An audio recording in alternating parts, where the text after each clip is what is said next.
Hello guys and welcome back today. Today I am going to be doing a review on a car. It's a little bit of a different type of videos, but it is the Neon. I cannot read the first word, the first name of it, but this car is just released today. It is an electric car, a four-door sports car. It has a really nice interior. The outside looks really nice, so I'm going to be testing it down this road. And my main goal is to try to not get any wheel slide out of it, trying to get the top speed around the corners, trying to see how fast I can get it around without crashing. You guys can see it does slide really easily, but it does have an insane acceleration. It slides really easily. That's one issue I had with this car. It did not want to go around corners well.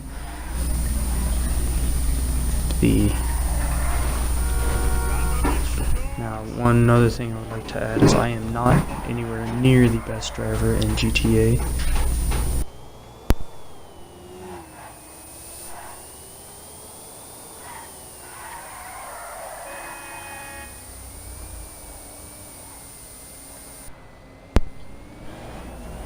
As you guys can see, it does want to slide around corners. Now, keep in mind, I am not trying to drift. I am not pushing the e-brakes throughout this. I am trying to keep it to have really good traction around corners for faster cornering. This car did not want to stay in full grip around corners. It just wanted to slide all over the place. It was pretty good in a straight line. Just I had problems with cornering on it. It has a bunch of speed, but it has bad cornering in my opinion. That is just my opinion. Everybody else might find this car differently, but I like the way the car looks. It drives pretty nicely. It would be a good car to cruise around with. Just I would not use this car for any races with a lot of corners. If you wanted to use it for a short drag race, I would actually recommend this car. But this car does have a pretty low top out speed. I raced a Turismo, one of my friends is Turismo, and I was able to beat him on a short distance, but at a long distance he would beat me because of the top speed being so low on this car. So for short range, this is a really good car. Now, the price of this car I think is 1.5 million.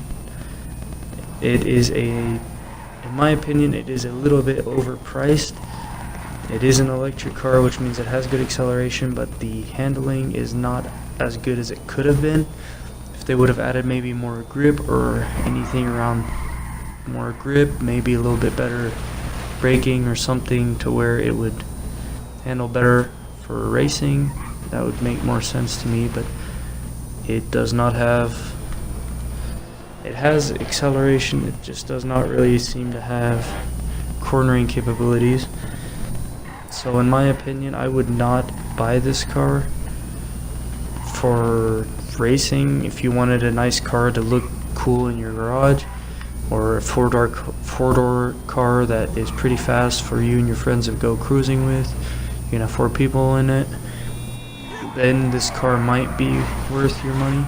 But it is definitely not. Do not buy this thinking you're going to be able to use this in races and win races with it, because the cornering is pretty bad on it in my opinion. I was not trying to drift any of these corners. Like I said earlier, you cannot floor it around corners with this thing. If you speed up around a corner, it will easily start to slide. You have to slow down pretty slow around them. But as you will see next, I'm going to be doing a drag test on it, a short little drag race plus braking. The braking I found was pretty good on it, but the acceleration is also amazing on this car, as you guys can see here. One thing I found weird, if you pull the reverse and forward at the same time, it does a burnout in the back, but if you push the e-brake and forward or reverse at the same time, without both of them, just forward or just reverse and the e-brakes, it will do a burnout in the front. and as you guys can see, it is pretty wicked fast.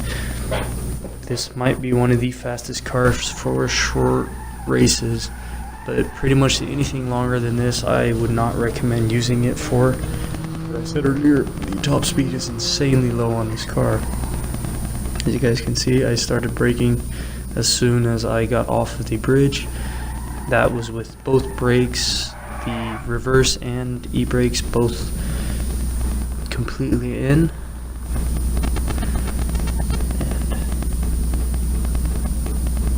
And here you guys can see, I test to see what fucking matter. Here you guys can see it is a four-wheel drive car. I did slip off a little bit. I'm going to go back to this pole over here, see if you can see it maybe a little bit better there.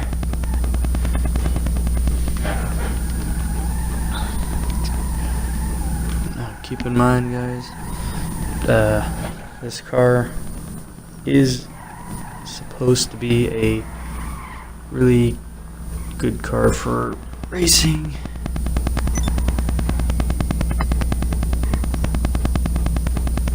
From what I heard about this car before it came out, it was supposed to be good at racing. It was supposed to be an extremely fast car. It has an extremely fast acceleration, but top speed not that great. There, I was trying to brake. I did not want to crash it, so I ended up having to go through here. Now, I think on this run I did just the e-brakes, and this car is not good with just e-brakes, as you guys will be able to tell.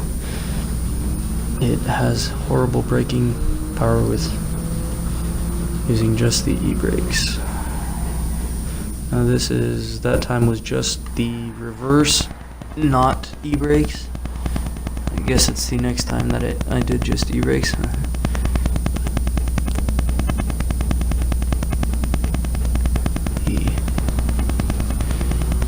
Now, please leave down in the comment section down below what car you guys would like to see me do next.